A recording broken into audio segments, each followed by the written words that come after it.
On May 23rd, a European civilian plane flying from Athens to Vilnius was hijacked by the Belarusian government to land in Minsk and detained 2 passengers, Raman Pratasevich and Sofia Sapega.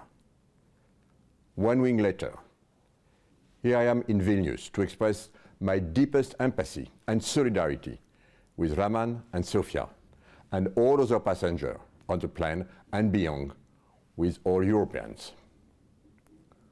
We call on Belarus authorities to immediately release Raman Pratasevich and Sofia Sapega, as well as all political prisoners. Hijacking a European commercial plane carrying European citizens or residents between 2 European capitals was an outrageous attack on Europe. An attack on our democracy, our freedom of expression, our sovereignty, our citizen safety, and our freedom of circulation. The European Union reacted immediately and strongly. We are closing our airspace to planes from Belarus and calling on EU airlines not to fly over the country. And in addition to the 88 individuals and 7 entities now designated under the EU sanctions regime in Belarus, we will present new sanctions on Belarus, including economic ones. We will not tolerate such actions in Europe. We will never allow a third country to hijack our rights. We will never turn a blind eye.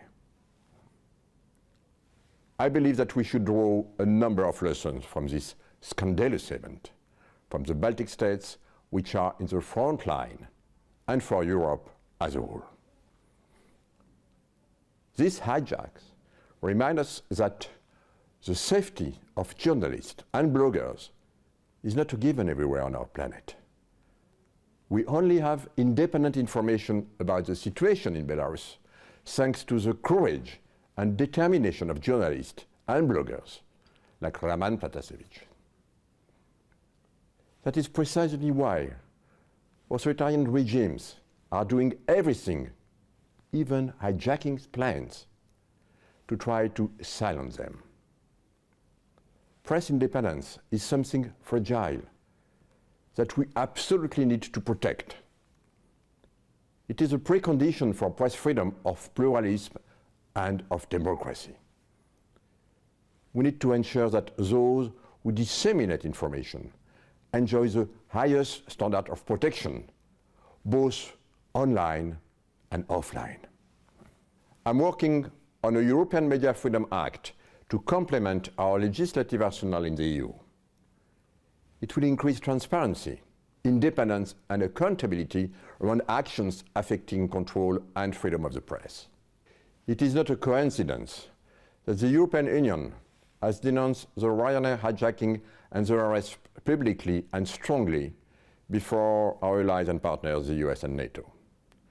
Europe realizes that it needs to take its destiny into its own hand, and is doing increasingly so. This is the new normal. Now is the moment when common defense needs to become not just an aspiration, but our new reality. Our citizens expect to feel safe and secure at home here in Europe. We have come a long way in making Europe a secure and peaceful place, and in projecting our values across the globe. But in an increasingly unstable and militarized world, we must step up our efforts to defend and protect our people, especially by developing European autonomous defense capabilities. The Ryanair hijacking shows that we are facing a new level of threats. Beyond third country disinformation campaign, cyber attacks, and hybrid threats, we must realize that we cannot take anything for granted, not even the security of our civilian airspace.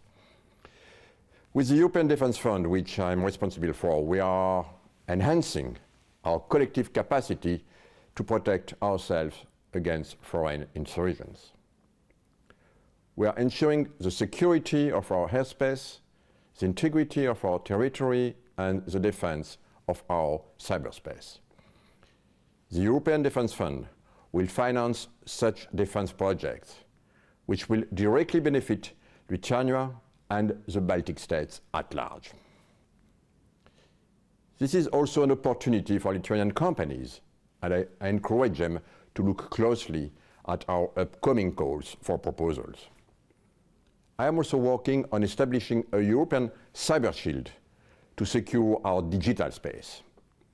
A European network of security operations centers will detect and counter the low signals of cyber attacks before they are activated.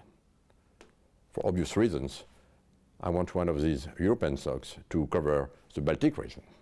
In the context of the task force I'm leading on industrial scale-up of vaccine production, I would like to highlight the very positive role of Lithuania in providing key elements in the EU vaccine supply chain.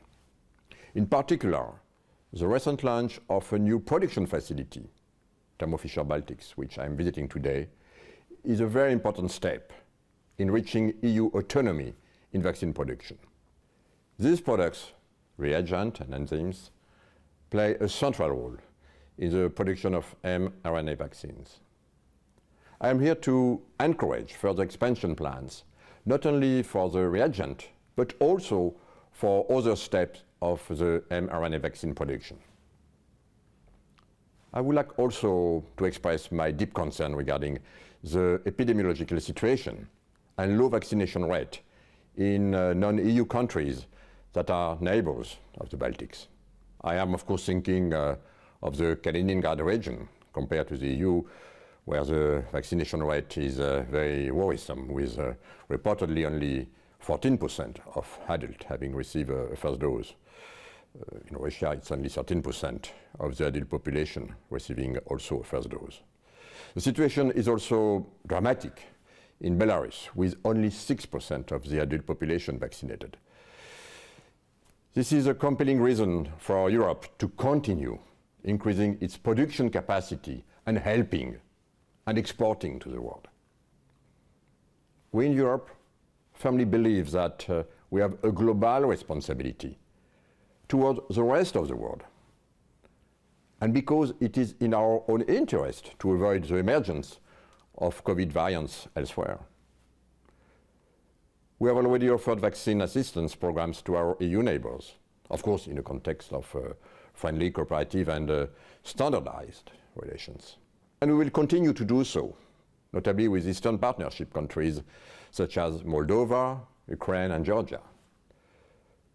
We are ready to respond, of course, to any call for assistance in this region at the border of the EU, as we do with all those who have difficulties in producing or supplying themselves with safe and efficient vaccines. This would require, of course, a cooperative neighborhood environment, which is not at this stage the one I really feel here in this part of our European Union.